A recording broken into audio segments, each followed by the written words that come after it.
Hello friends, मेरा नाम है नीलेश बजाज और इस वीडियो में हम देखेंगे कुछ programs on if statement in C language. Okay, so let's start. देखिए, लास्ट वीडियो में हमने देखा था कि हम कंट्रोल स्टेटमेंट्स हमारे प्रोग्राम में यूज कर सकते हैं। कंट्रोल स्टेटमेंट मीन्स जो हमारे प्रोग्राम को मैनुअली कंट्रोल करने में मदद करेंगे। और कंट्रोल स्टेटमेंट भी 4 कैटेगरीज में डिवाइड किए गए थे, जैसे sequential control statement, selection and decision control statement, repetition loop control statement and switch case control statement. उसमें से जो नंबर 1 था that is sequential control statement, तो उसका काम क्या है, बाय डिफॉल्ट प्रोग्राम को सीक्वेंस से रन करना। लेकिन कंपाइलर वैसे भी हर प्रोग्राम को कैसे रन करता था, सीक्वेंशियली, तो हमने उसका यूज नहीं किया। लेकिन जब हमने देखा सेकेंड वाला selection and decision control statement last video में, तो selection and decision control statement हम कब यूज करेंगे, जब हमारे प्रोग्राम में कंडीशंस रहेंगी। ओके, यानी whenever there is condition in our program and according to that condition we want to execute a particular block of statement or not, at that time we can use selection and decision control statement। और इसमें भी हम 4 चीजें देखने वाले, जैसे if statement, उसके बाद में हम देखेंगे फिर if else statement, देन उसके बाद में हम देखेंगे nested of if else statement and ladder of else if। Okay, तो लास्ट वीडियो में मेरे ख्याल से मैंने आपको if के बारे में बता दिया था। ओके, फिर से एक बार देखते हैं उसके कुछ प्रोग्राम्स।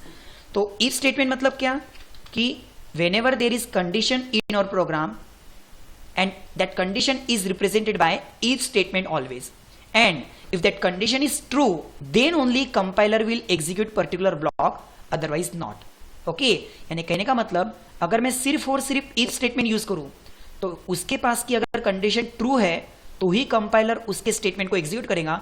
अगर वो कंडीशन फॉल्स है तो कंपाइलर सीधा स्किप करके आगे के स्टेटमेंट के पास जाएगा। ओके, जैसे हमने लास्ट वीडियो में देखा था, ये वाला प्रोग्राम, आपको यूजर से 2 नंबर लेना है। यदि वो दोनों की दोनों नंबर 100 से बड़े हैं तो ही एडिशन होंगी, अदरवाइज कंपाइलर इस ब्लॉक को स्किप करके सीधा आंसर क्या प्रिंट करेगा, 0। सेम एक और मैं यहां पे प्रोग्राम लेता हूं। देखिए, मान के चलिए मुझे यूजर से परसेंटेज चाहिए, तो परसेंटेज पॉइंट में भी आ सकते हैं, इसलिए मैंने यहां पे फ्लोट का एक वेरिएबल लिया p और फिर क्लियर स्क्रीन। अब मुझे यूजर से परसेंटेज तो लेना है, तो मैं यहां पे प्रिंटएफ में इंस्ट्रक्शन क्या लिखूंगा, enter percentage, enter percentage. Okay, now scan of, और फिर अब मुझे परसेंटेज मतलब जो कि फ्लोट की वैल्यू है, तो मैं यहां पे क्या लिखूंगा, %f comma at the address p। अब मुझे ये चेक करना है कि क्या आपके परसेंटेज 35 से ज्यादा है। अगर आपके परसेंटेज 35 से ज्यादा है तो स्टेटमेंट आना चाहिए पास, लेकिन अगर आपके परसेंटेज 35 से ज्यादा नहीं है तो कुछ नहीं, फिर कुछ नहीं। मतलब इफ स्टेटमेंट का आउटपुट तभी आएगा जब कंडीशन ट्रू है, अदरवाइज कुछ नहीं।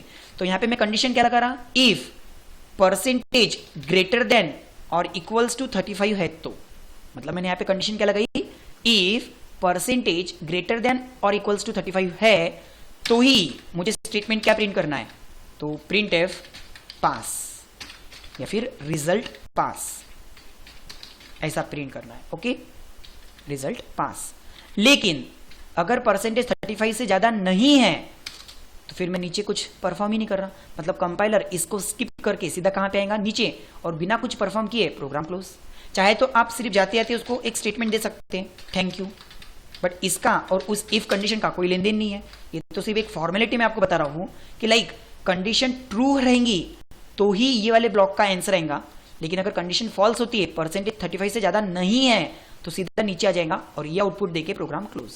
देखिए, जैसे फॉर एग्जांपल मैंने फर्स्ट टाइम परसेंटेज डाले 88, तो आउटपुट क्या आएगा, रिजल्ट पास, थैंक यू।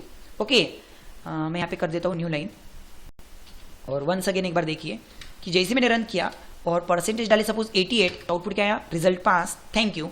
लेकिन मैं अगर परसेंटेज 35 से ज्यादा डालता ही नहीं हूं, सपोज 30 डाला, तो क्या ये 35 से ज्यादा है क्या, नहीं, कुछ भी बिना आउटपुट आए सिर्फ थैंक यू आएगा, मतलब वो बीच में की लाइन का एग्जीक्यूट हुआ क्या, नहीं। सो ये हुआ इफ स्टेटमेंट का एक एग्जांपल। ऐसे में और भी एग्जांपल ले सकता हूं, जैसे फॉर एग्जांपल देखिए, इसको किया मैंने डिलीट। अब मुझे यूजर से एक नंबर लेना है, लाइक इंटीजर n, और मुझे चेक करना है क्या ये नंबर इवन है क्या। ओके, जैसे देखो फॉर एग्जांपल क्लियर स्क्रीन। अब मैं यहां पे क्या कर रहा हूं, यूजर से मुझे नंबर लेना है, so print F enter a number, क्या किया हमने यहां पे, एंटर अ नंबर, और फिर नंबर लेने के लिए scan of, like %d comma at the address n। अब मान के चलो मुझे ये नंबर को चेक करना है, क्या ये इवन है क्या? कोई भी नंबर इवन कब होता है? तो देखो, अगर आप ये सोच रहे होंगे कि जिस नंबर को हम 2 से डिवाइड कर सकते तो वो नंबर इवन होता है, नहीं, ऐसा नहीं है। हम 25 को भी 2 से डिवाइड कर सकते, बराबर। जैसे 2 12 24 डिवाइड तो हो रहा है ना, बट परफेक्ट डिवीजन नहीं हो रहा है। क्यों? क्योंकि यहाँ पे रिमाइंडर 1 आ रहा है। ओके, तो मुझे ऐसा बोलना है कि आप किसी भी नंबर को इवन नंबर कब बोल सकते हैं? किसी भी नंबर को इवन कब बोल सकते हैं? जब नंबर को 2 से डिवाइड करने के बाद, नंबर को 2 से डिवाइड करने के बाद रिमाइंडर 0 आए। तो यहाँ पे रिमाइंडर निकालने के लिए मैंने आपको एक ऑपरेटर बताया था, दैट इज मॉड्यूलस।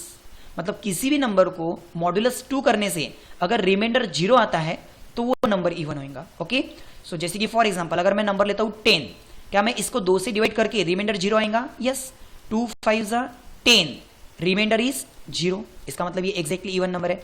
सेम अगर मैंने लिया 15, क्या मैं इसको 2 से डिवाइड करके रिमाइंडर 0 आएगा? नहीं, 2 7 14 एंड 14 यानी कि रिमाइंडर कितना आया? 1। तो कहने का मतलब ये परफेक्ट डिवीजन हुआ क्या? ये इवन नंबर हुआ क्या? नहीं। सो देखो यहाँ पे हम क्या लगाएंगे कंडीशन, इफ अगर आपका number modulus 2 exactly equals to 0 आता, क्या मतलब हम कंपेयर कर रहे हैं कि नंबर को 2 से डिवाइड करने से रिमाइंडर एग्जैक्टली 0 आता क्या? अगर यहाँ पे आप सिंगल इक्वल्स टू लिखेंगे तो इसका मतलब आप तो स्टोर कर रहे हैं, असाइन कर रहे हैं वैल्यू। मुझे असाइन नहीं करना है, मुझे कंपेयर करना है कि नंबर को 2 से डिवाइड करके रिमाइंडर अगर एग्जैक्टली 0 आता है तो फिर हम क्या लिखेंगे? It is even number. देखिए print F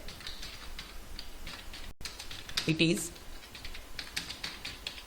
even number. Okay, but अगर आपका नंबर इवन नहीं है तो ऐसा कोई नीचे मैसेज प्रिंट हो रहा क्या?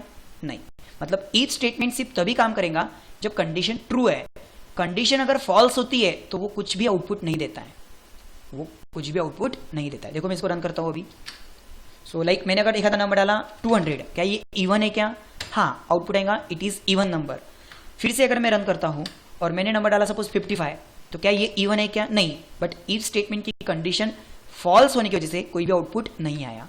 Okay, that is if statement, कि सिर्फ कंडीशन ट्रू रहने पे ही आउटपुट देता है। और हमेशा कंडीशन कौन रिप्रेजेंट करेगा? If keyword. उसके सामने आपको कंडीशन देना है, अगर वो कंडीशन ट्रू है तो ब्लॉक एग्जीक्यूट होगा, otherwise not. Okay, so I hope आपको ये इफ स्टेटमेंट का कंसेप्ट समझ में आया होगा। Thank you.